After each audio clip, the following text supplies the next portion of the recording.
Alright everybody, welcome back to another This Week at Bungie, aka TWAB, aka Where TWAB. And this is number 11 for Season of the Risen.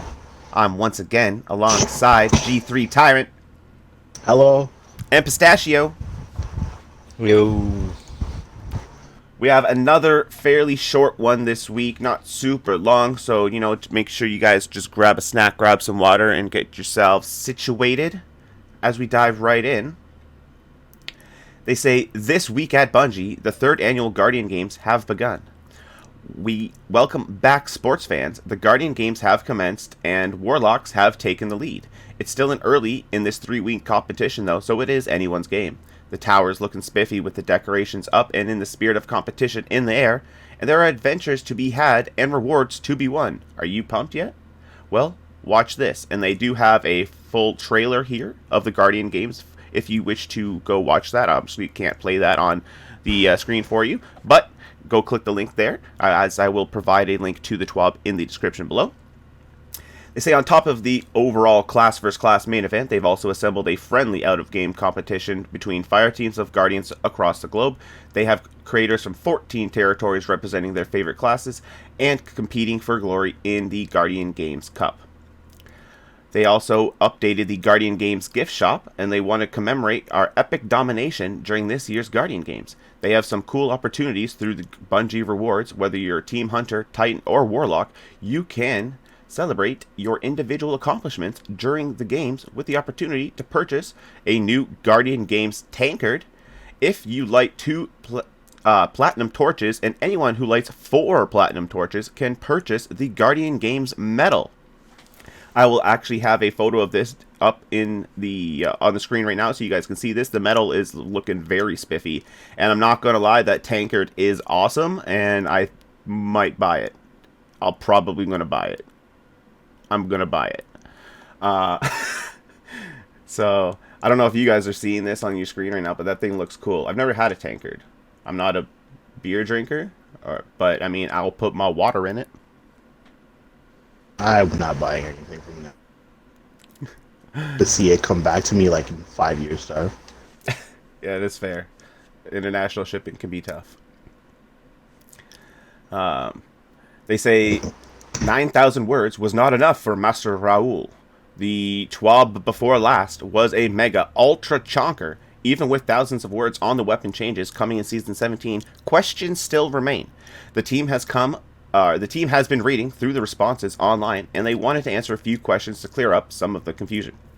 So, this next is a global, this is across, I guess, the global board for the game. Flinch Resistance. How does Flinch Resistance work? Flinch Resistance directly scales the angle your aim moves when you take damage. So if you have 60% Flinch Resistance, you would normally be flinched 10 degrees. You would now be flinched 4 degrees. The flinch calculations show 1 unflinching hand cannon mod and 2 unflinching pulse rifle mods. Both total a 0.7 flinch multiplier. Was this a typo? Yes, this was a typo, and they have now fixed it. I'm guessing it's because it should be 1 and 1 and not 1 and 2 kind of idea. They said, what is a scalar? When they say scalar, they mean a multiplier. Example, a 0.65 times scalar on flinch would multiply flinch by 0.65. They ask, what are the scalars for some common flinch resistance sources? So for no distractions, it is at 0.65 times. For the Suros synergy, it's 0.8 times. For a 1 times unflinching armor mod, it is 0.75. For 2 unflinching armor mods, it's 0.7. This value is used instead of multiplying 2 unflinching mod values together. They say the rally barricade is 0.5. A 10 resilience is 0.9. A 100 stability on an auto rifle is 0.75. And 100 stability on a sniper rifle is 0.9. They say, given the importance of stability for flinch resistance, do you plan to adjust the stability stats for any weapons? They said, we may adjust stability on specific weapons if we see clear outliers in the future. Moving on, they want to talk about airborne effectiveness. So they say, can airborne effectiveness penalty take you below 0 in the stat? No. Airborne Effectiveness stat cannot go below 0 or above 100. This same is true of all weapons and character stats. They laid out the tiers in the Mega TWAB, that was just 2 TWABs ago, and where they were just general examples of performances within ranges. Every point in a weapon stat will count, although a single point won't typically be perceptible. They say in most cases there is a linear progression from 0 to the 100 stat, an exception being accuracy penalty on a accuracy angle penalty on primary weapons, which is linear from 0 to 60, but flat from 60 to 100.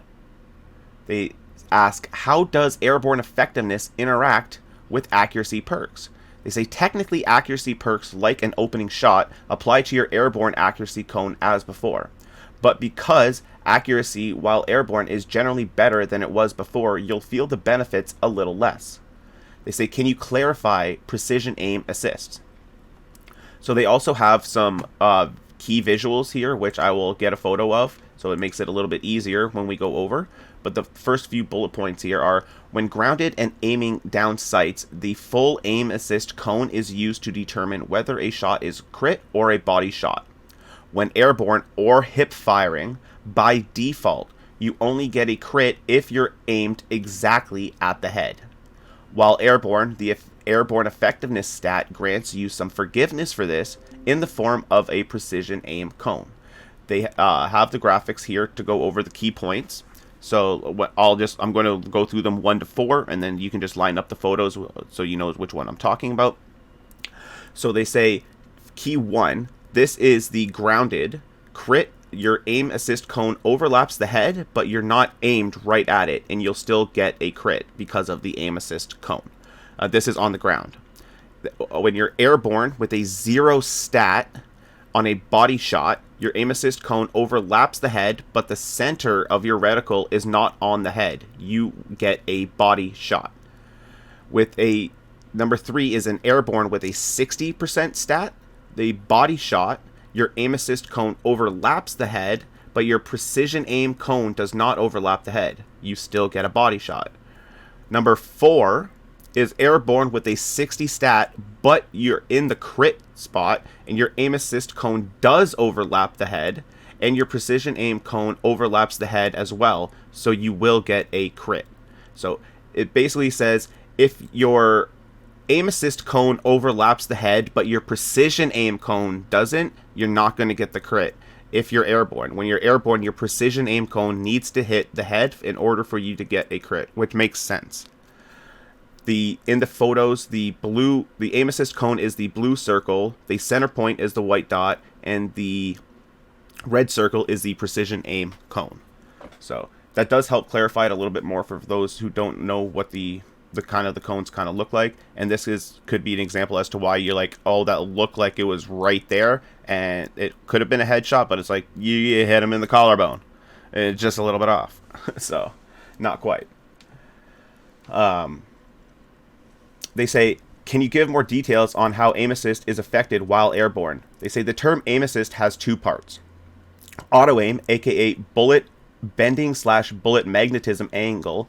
If a target falls inside this cone, your projectile will aim at the target before the effects of the accuracy cone. This is applied equally to mouse and keyboard and controller. They say reticle friction and adhesion friction slows down your aim when a target is within this cone, and the adhesion can pull your aim to stay on the target if they move while you're aiming. This is only turned on for controller. In the live game, both angles are halved while airborne. In Season 17, these cones are still halved as before, and have an additional penalty angle that's subtracted from this depending on the airborne effectiveness stat. So here are some numbers. 0 stat, you get an auto aim. Angle penalty is roughly half of the cone angle. The friction and adhesion, the angle penalty is roughly a quarter of the cone angle, and in internal playtests they found that controller players were more affected by this penalty and halved it. And then for the 100 stat on both cones, the angle penalty is 0, and at 100 the auto aim and friction cones for most weapons will be the same as they are in the live game. They want to talk about Scavenger perk changes. Let me just take a quick sip. They say, all scavenger mods are disabled in PvP or only special weapon scavenger mods. All are disabled. So, just all of them. Doesn't matter which one you're running, heavy, primary, even though primary doesn't matter anymore, special, energy, doesn't matter. It's gone. They asked, with disabling ammo scavenger mods in PvP, are you trying to bring back the double primary meta? They said no. They do not want to run double primaries to be more viable, and they want there to be fewer one-hit kills in PvP, but they don't want to eliminate them entirely. You still spawn with 2 rounds of special ammo or equivalent and can still pick up ammo bricks, but you shouldn't be able to use a special weapon like a primary, which I think is absolutely fair. They say one interesting side effect may be an indirect buff to the strategy of running double primaries to starve your opponents of special ammo drops. So yeah, we were talking about this before, and it's a good start to how the games are played, but potentially for a Trials of Osiris, there might need to be a harsher penalty for the special ammo. Although I understand where they're coming from, where they don't want people running necessarily double primary all the time. So, Dan, you guys have thoughts on this? I try to run double primary. I just like.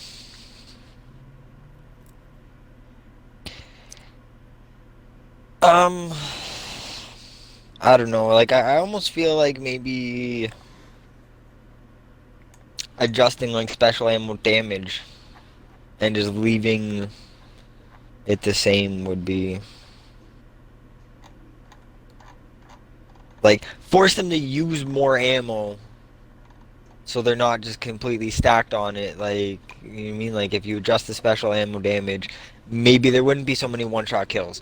And then, yeah, like, people could still use the damn thing, but, and, like, not be running around without ammo. Yeah, I don't but know. then ideally what's going to end up happening, in all honesty, it's just going to be the double primary meta all over again. Because once people realize, yo, I can't one-shot kill you, then I'm going to stay far away or as far as I possibly can. And we might even jump back into, like, scout rifle, pulse rifle. Yeah, I was going gonna to want to say. get close to. And they probably just went to a sidearm or something. Outliers. Yeah.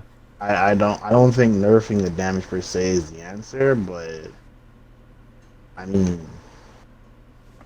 at this stage of the game, dude, like with the way Destiny is like been, there's not a whole lot they're willing to do in terms of like going back to the D1 style, where it was like again the special ammo was already in crates, and that's how you were going about to get it. And they obviously understand that there's too much special ammo going around.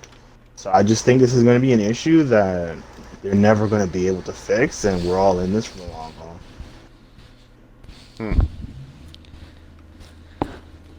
I don't know, like that. Yeah, like I don't like Destiny has, you know, special ammo and abilities. Like I don't want that being pulled out of Crucible because then I'm playing COD with ridiculous mobility. I mean, the abilities won't go anywhere. I definitely feel like they need a higher cooldown timer because, as you can tell, with Titans and Titan barricades and their bubble shield now being kind of meta right now, it's causing a lot of issues and an influx in the PvP meta, and then even like the hunters, they're disappearing consistently is becoming an issue for some players. So it's like, you know, something at this point has to give, right? Like if you want something that's balanced, then obviously like abilities need to be slowed down. Special ammo needs to be dealt with more significantly. But if you want to stay with your power fantasy and you know the Destiny that you know and love, you don't want any of these changes. Period. You want everything to stay as is. So it's like, to me, there is no right way of fixing PvP. It's more or less what audience do you want to cater to. That's kind of what it boils down. Okay. They say here, are the special ammo weapon effectiveness and ammo changes enough to reduce their dominance in PvP? They say short-range primary weapons will have more of a role now. Sidearms and SMGs can compete with shotguns, for example, and they've pushed the current PvP ammo system as far as they can with this change. If this doesn't move the needle, they'll look at redesigning the PvP ammo economy entirely, which would be a longer-term change. They said with the Scavenger mods disabled in PvP, there is little competition for leg mod slots, so what's the plan? They're keeping this in mind for the future, but for now they recommend you run holster mods. I guess for PvP. So the other changes, they say will playlist weapons that have a foundry get both the foundry and playlist origin perks? Yes, new drops of playlist weapons that are from the foundry will get the playlist and foundry perks. What does the changes to Snapshot sight mean? They say Snapshot sight works by multiplying the aim down sight's ADS animation by 0.5, which you could frame as making it twice as fast. On special weapons, it will now scale during this duration by 0.75, making it 50% faster instead. Note that they framed this as being completely offset by the sniper rifle ADS duration changes, but this was incorrect. While sniper rifles will be snappier across the board, a sniper rifle with snapshot sights will be a little slower to aim down than before. So they want to talk about weapon archetypes. Does the lightweight pulse rifle damage buff apply to the BXR Battler pulse rifle? Yes, it does. And any exotics that share that same rate of fire. So that I'd like that, because I like that the battle rifle is in the game, but it just doesn't do enough damage for me to use it. No, it's mad duty water. Like, so, but they are getting a massive buff. So hopefully this will, I guess, put them back on track. They ask, is Retraced Path getting the trace rifle buff? The answer is yes. Are Slug shotguns also getting the Pellet shotgun nerfs?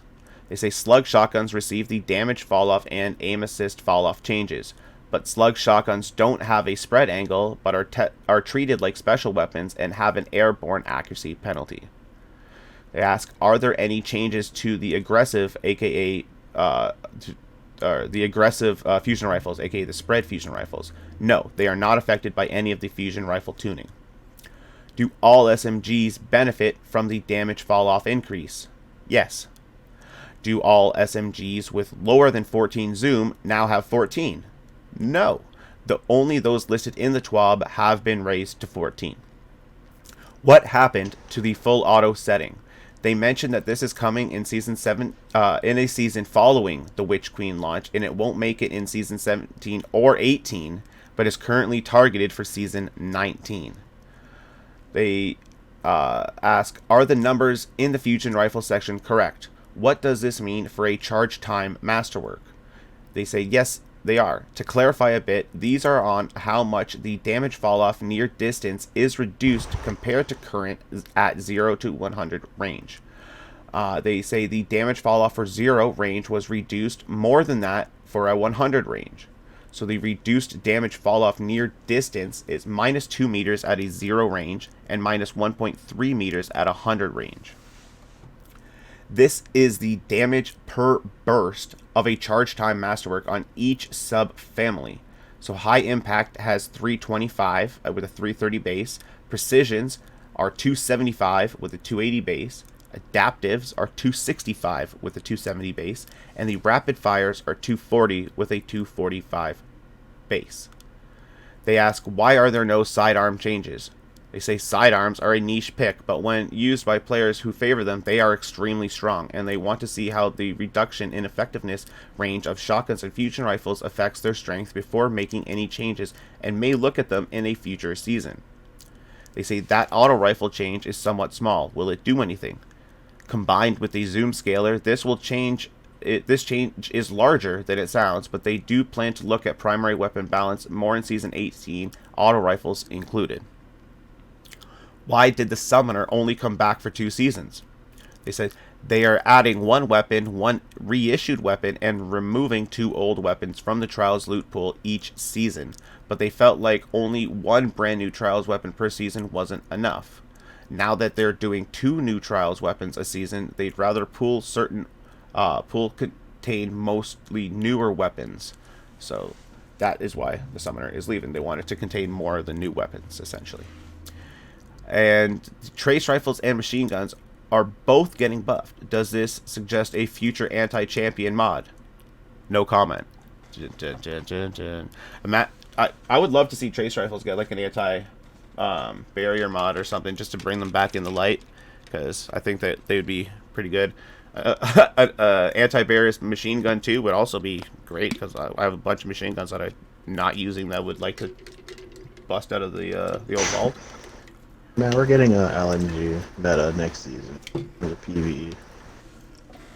Yeah, you know what? Honestly, I don't see any other weapon right now taking it.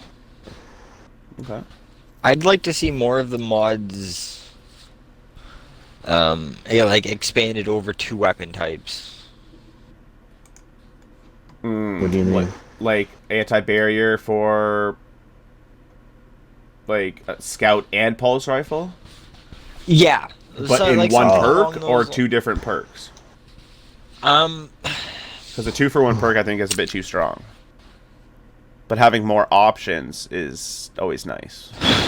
yeah, I'd, like if they would, like, I feel like that would force them to add like another whatever layer to the artifact. But like either way, I find it a little frustrating as somebody who hasn't, been playing the game consistently for the last 2 years, when you go to do something and it's like, oh hey, unstoppable and barrier. It's like, okay, you've literally just picked the 2 weapons that I'm using then.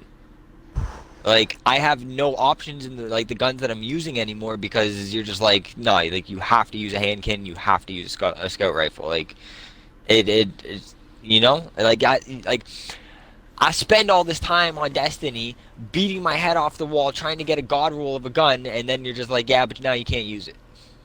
Like, but I beat my head off the wall getting that gun because it's good, so I could do harder content, and then you're like, yeah, nah, but we're gonna pick your weapons for you. Not cool. I do hear where you're coming from. So like having more options is nice. So they put the unstoppable obviously too on the glaive, because they really wanted to force the glaive to do stuff. But the glaive can be tricky, and like it's more, it sees a lot more play on the hunter than it does any other class, because you're already up close, as opposed to a warlock, you're trying to use your abilities to go be afar. So it can be tricky.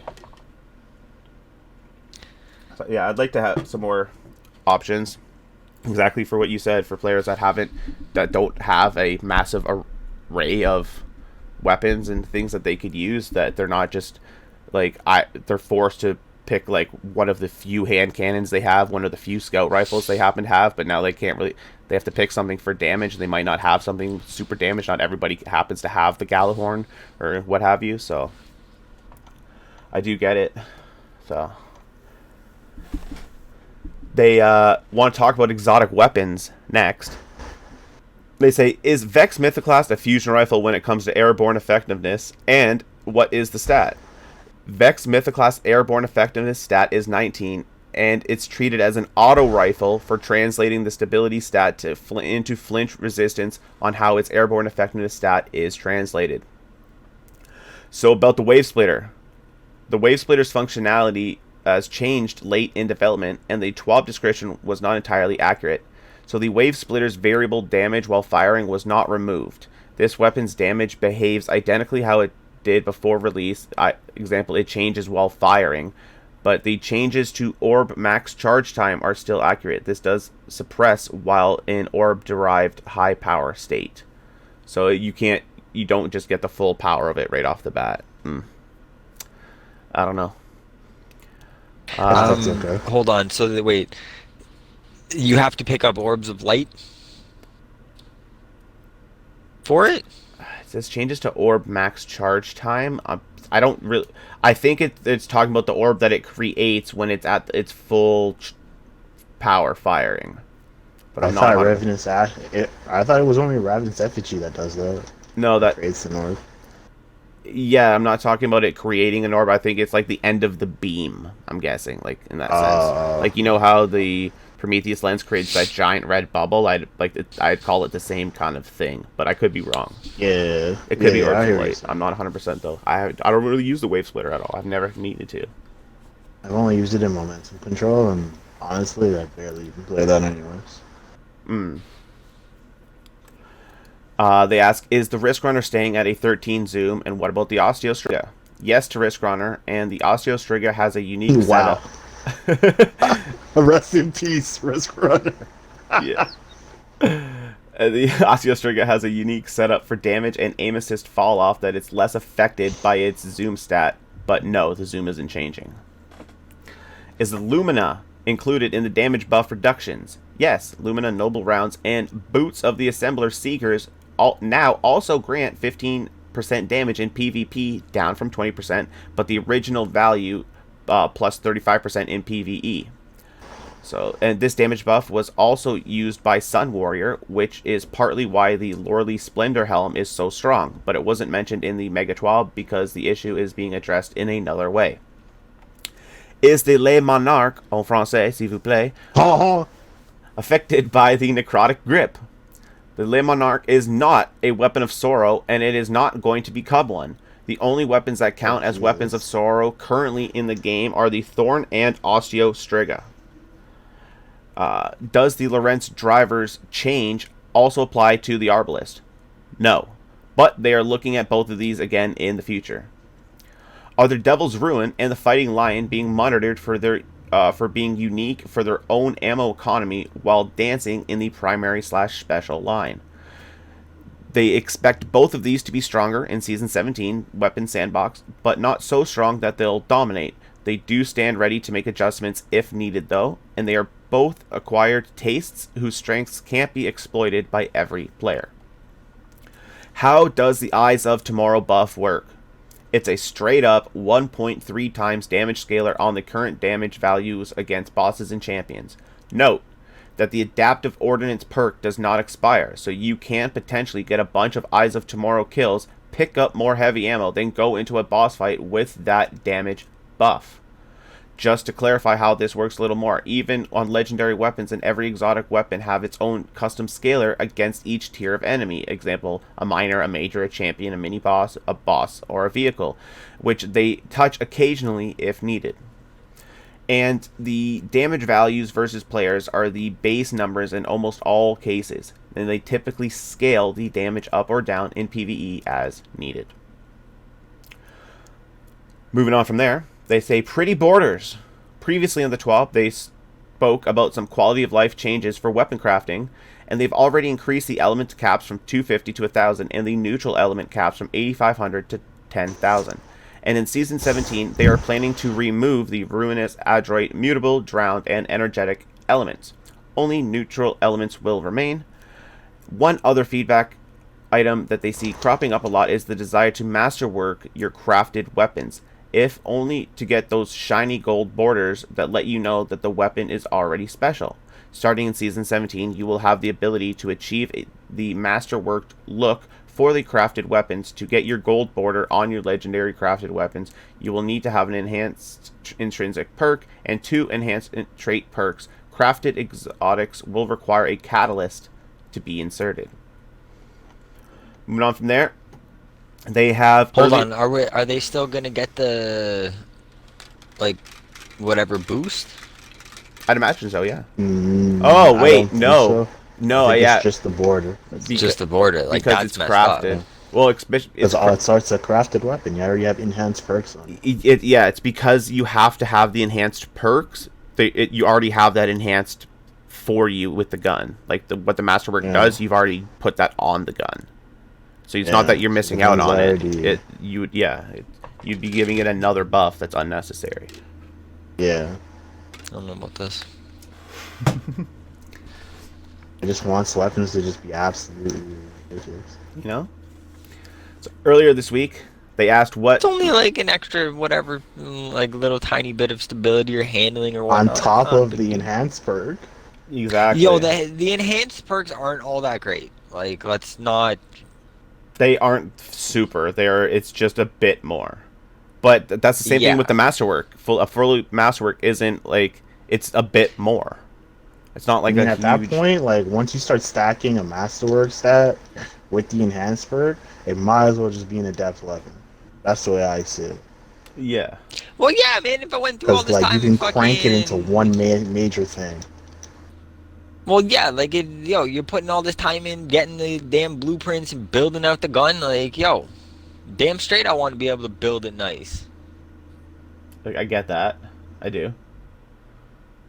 But like Out here fucking wasting 40 hours of my life trying to get that stupid sweet Soros. Can't even build it nice. Alright. Cool. Just blew 40 hours of my life away on something useless then. well, Destiny. RNG, baby. Earlier this week, they put out a choice of what map we would like featured for Trials of Osiris. The winners, Altar of Flame has won with 44% of the vote. Oh, Altar of Flame. Sorry. Altar of Flame, yes. Vostok came in second, and Fragment was after that. So tomorrow, actually went Today. by the time. It actually would be today by the time you guys are seeing this. The Altar of Flame will be up for this week's Trials of Osiris. Moving on, we got the player support report. And then we want to talk about Guardian games. Players who encounter issues when participating in Guardian games should report over to the help forum. And if they can give a description of the issue, where it occurred, and provide some video or screenshots when available, that is extra helpful. They say the Contender's Boon. A Contender's Boon earned by participating in Guardian games playlists can only drop up to the gold level. Platinum boons do not exist and cannot be earned even if a platinum score threshold is achieved. The Shoot to Score quest clarification. Step 1 of this pursuit will complete automatically when the Guardian Games competitive playlist unlocks. After the completion of Step 1, the remaining steps of the Shoot to Score quest can only be progressed by reaching certain score thresholds in the Guardian Games competitive playlist. This playlist is available each week from Friday reset to Tuesday's reset. The Etherical Spiral depreciation. Deprecation. Sorry. When they start Season 17, the Etherical Spirals will be depreciated and no longer available to exchange one another on the materials or currencies. Players should make sure to exchange their collected Etherical Spirals at the Crypt Arc in the tower prior to launch of Season 17 on May 24th. So we're actually in the final stretch of this season, and Season 17 is on its way. More known issues, they say the Omnioculus Exotic Hunter chest piece clips through the Frumious Cloak. The Disbelieve Triumph and the Elementary My Dear Triumph may not successfully gain progress from all the Time to Deep Sight chests. The kills earned when standing in a teammate's Well of Radiance does not count as super kills towards the Super Spree Strike medal. The Super Spree medal is not being awarded for kills earned while being buffed by Weapons of Light. The kills earned by teammates on enemies tethered by a Deadfall tether do not count towards the Super Spree medal. Well, come on! The players on Steam may have the Witch Queen incorrectly added to their platform store carts upon exiting the Guardian Games in-game infographic and when selecting the Guardian Games playbook. Due to this issue, the Guardian Games playbook has been disabled. The competitive Catalyst quest is dropping for players. I was having that happen to me. Anytime I opened that playbook, it was all install Destiny. I'm yes, on it. It did the same thing to me, and we're on Xbox, so it's not even just on Steam. I had the same thing happen to me. It popped me right into you want to buy the Witch Queen? And I was just like, I already bought it. Yeah, and honestly, that playbook, they could have added the medals to it. That would have been nice. Because you got these bounties out here, get X amount of medals for it, and it's I'd like to know the actual requirements of what it is to get that medal. But, it's not inform anybody. I don't share any of these problems since I haven't played. Look, see your Titans, everybody? This is where your Titans are, not playing. On Halo. Sorry. The competitive Catalyst quest is dropping for players who already earned the Heir Apparent Catalyst in a previous Guardian games.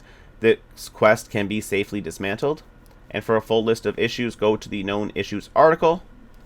Moving on, we have the movies of the week, as are always wonderful, so definitely go check those out, including a world's first solo caretaker. My, the Destiny community is impressive.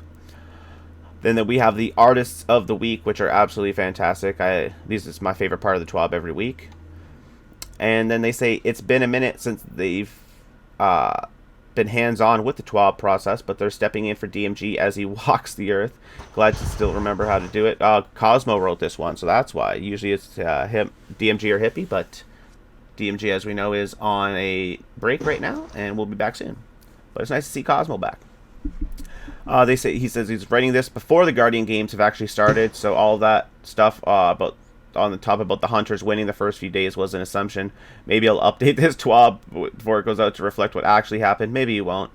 And that does it. Anybody have any final thoughts they'd like to share? Same old Destiny. Same old shit. I disagree. Yeah, like I hate to add to that. Like I'm kind of bored of the Guardian games kind of thing. Yeah, I don't know. Like I haven't even really bothered with the competitive because like I just don't care to deal with these shield and unstoppable thing. Like I don't care.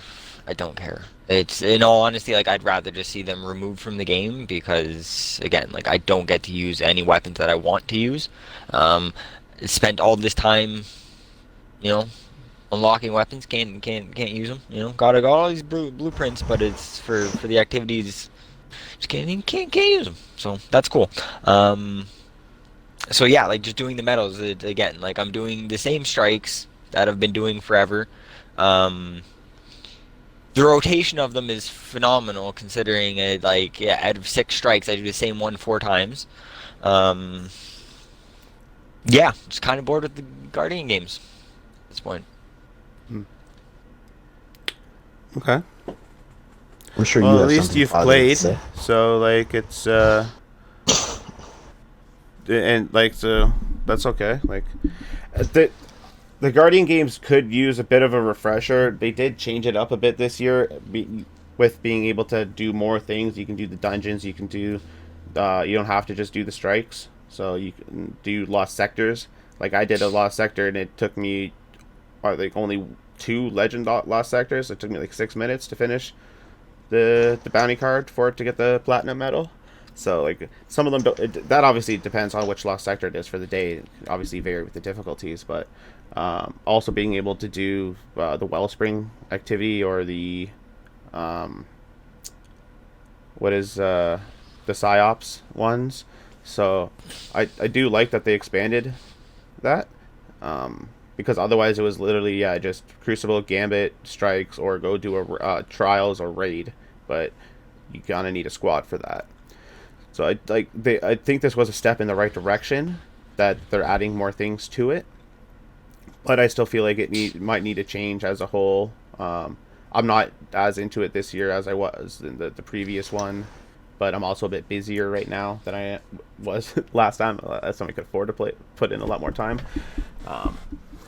But I don't. You guys know me. I'm a big Destiny fan. I'll continue to be a big Destiny fan. So I just love the universe. I love to see where these guys go, where the company wants to take this, and I'll still be here to play and do some guides. So, but that'll do it, everybody, for the TWAB. Once again, this was number 11 for Season of the Risen. I want to thank you all for listening. If you can, it would be absolutely wonderful if you could hit that like button, and please do consider subscribing to the channel for more content in the future.